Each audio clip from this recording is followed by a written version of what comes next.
Hello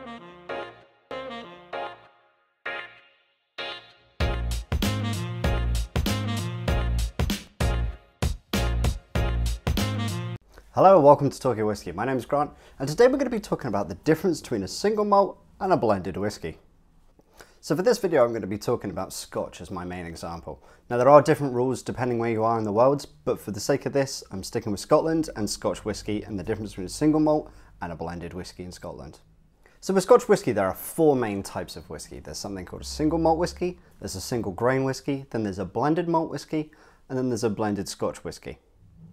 So let's break these four down a little bit. So single means comes from one distillery. So a single malt, the malt in single means it is 100% malted barley.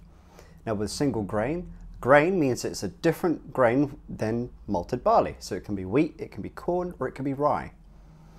But again, with both these examples, you're talking about one distillery. So one distillery has distilled the whiskey, has aged the whiskey, and has then bottled the whiskey, and it's all come from one distillery. Then we're going to move on to blends. Now blends means it comes from multiple distilleries. So you've got a blended Scotch and then you've got a blended malt.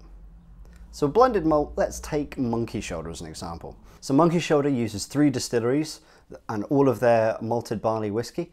They then do a blend of that and they then release a bottle of that blended malt Scotch. Now we've also got then blended Scotches. And with a blended Scotch, these will tend to be quite easy to find in supermarkets, and this will be like Bell's, be like Teachers, be Famous Grouse, even be Grant's. And no, that's not just a clever name, I might add. But these will again come from multiple distilleries. Now, because there is no designation of malt in the name of them, it means you can have more than one grain that is going into these whiskies. So there could be malted barley in it, there could also be wheat in it, there could also be corn and even rye as well. But typically it's going to be just a mixture of loads of different grains and again from loads of different distilleries. Something else that tends to happen with blended Scotches, which is more of a production level than it is for anything else, is they'll be using a column still. Now, column stills tend to do a lot more production a lot quicker. Now with single malt whiskies that you might see, so like your Glendronachs, your Glenfiddich, some of the age statement ones that come from these distilleries, they'll typically use a pot still. Now if you want to learn a little bit more about pot still distillation, check out this link up here and it'll go through that for you. So blended Scotches tend to get a bit of a bad name for themselves because most ones that people are going to come in contact with are going to be the ones that I said earlier that you see in supermarkets. And yes, taste is subjective, but they're not always the best whiskies, and I think I can be honest about that. They're not always the best whiskies. However, there are companies and there are businesses that are doing blended Scotches that are coming from multiple distilleries and they're using multiple grains that are quite fantastic. A great example of that is Compass Box. If you guys haven't tried anything from Compass Box, go out and try it because a lot of their stuff is very good. So something else is probably worth mentioning. So when we said about single, so the single distilleries that are making a whiskey, 9 times out of 10, they're going to be blending at the distillery.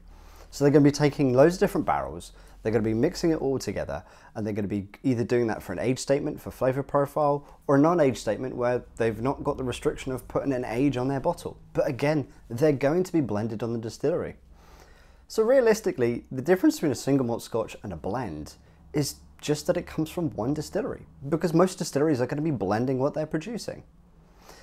The rare times that it's not going to be the case is if you get a whiskey and it says it's a single cask. Now that's kind of fairly obvious. It means it's come from just one cask. They've bottled it straight out of the cask and there has been no blending whatsoever. So that kind of sums up the differences between a single malt Scotch and a blended Scotch. Basically it's just coming from one distillery, because pretty much everyone blends to get a flavour profile that everybody's going to consistently enjoy and consistently buy again. So let me know what you guys think. Let me know if you want me to do any other videos going in depth about anything else. And of course, give me a like, give me a share and subscribe, and cheers to you all.